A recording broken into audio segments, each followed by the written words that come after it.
আমি রেডি হয়ে গেছি, এইবার বিয়ে করতে যাবে বর, যাবো আমরা সবাই বিয়ে দিতে, সেই কারণে রেডি হয়ে গেছি।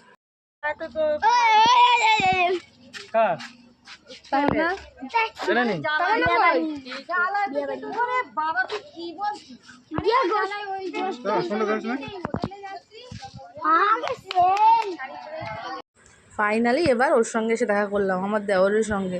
ও তো আগে বেরিয়েছিল, তাই বলছিলাম তুমি কেন আগে বেরিয়ে এলে আমার সঙ্গে। তাই বলছে তোমাকে অনেক ডেকেছি, তুমি ঘরে দরজা ছিল, আসলে এসি চলছিল তো, দরজা বন্ধ করা ছিল, শুনতে পাইনি আমি। যাই হোক, সবার সঙ্গে একটু কথা টথা বলছিলাম এইভাবেই।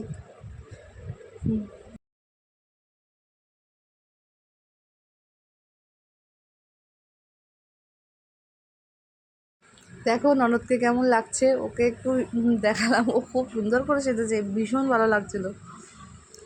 যাই হোক, বর এখন মুখ ঢেকে বসে আছে, বন্ধুরা সব পাশে বসে আছে। দেখলাম যে বরের জায়গাটা খুব সুন্দর, মানে তাড়াতাড়ির বিয়েতে এত সুন্দর সাজিয়েছে, খুব ভালো লাগছে সত্যি, মানে খুব আনন্দ হয়েছে। বরের ছবিগুলো তুলছিলাম।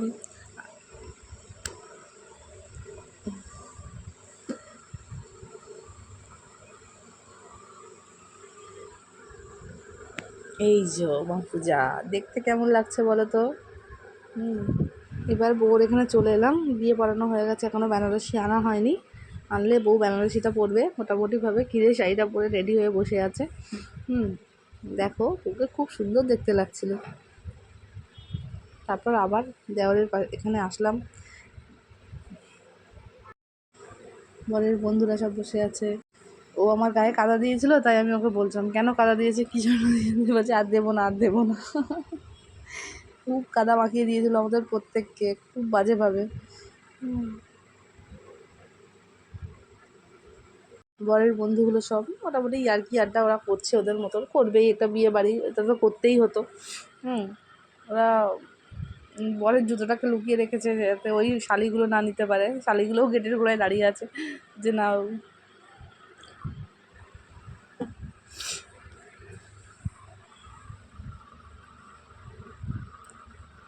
যাক, খুব আনন্দ হলো। এইবার ফাইনালি বিদায়ের পালা। মেয়ের এটা খুব কষ্টের ব্যাপার, মানে প্রত্যেক মেয়ের জীবনে এটা খুব খারাপ লাগার বিষয়, কিন্তু কিছু করার নেই। বিয়ে যখন হয়েছে তখন তো যেতেই হবে শ্বশুর বাড়িতে। মেয়ের বাবা সবাই ওকে মানে বিদায় জানানোর জন্য আশীর্বাদ করছিল। দেখ,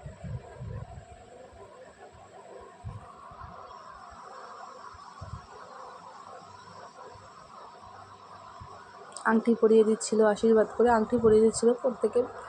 ভালো, ছোটোখাটোর মধ্যে খুব সুন্দর, খুব আনন্দ হয়েছে, খুব ভালো লেগেছে ওখানে গিয়ে, খুব সুন্দর। যদি কিছু ভালো লেগে থাকে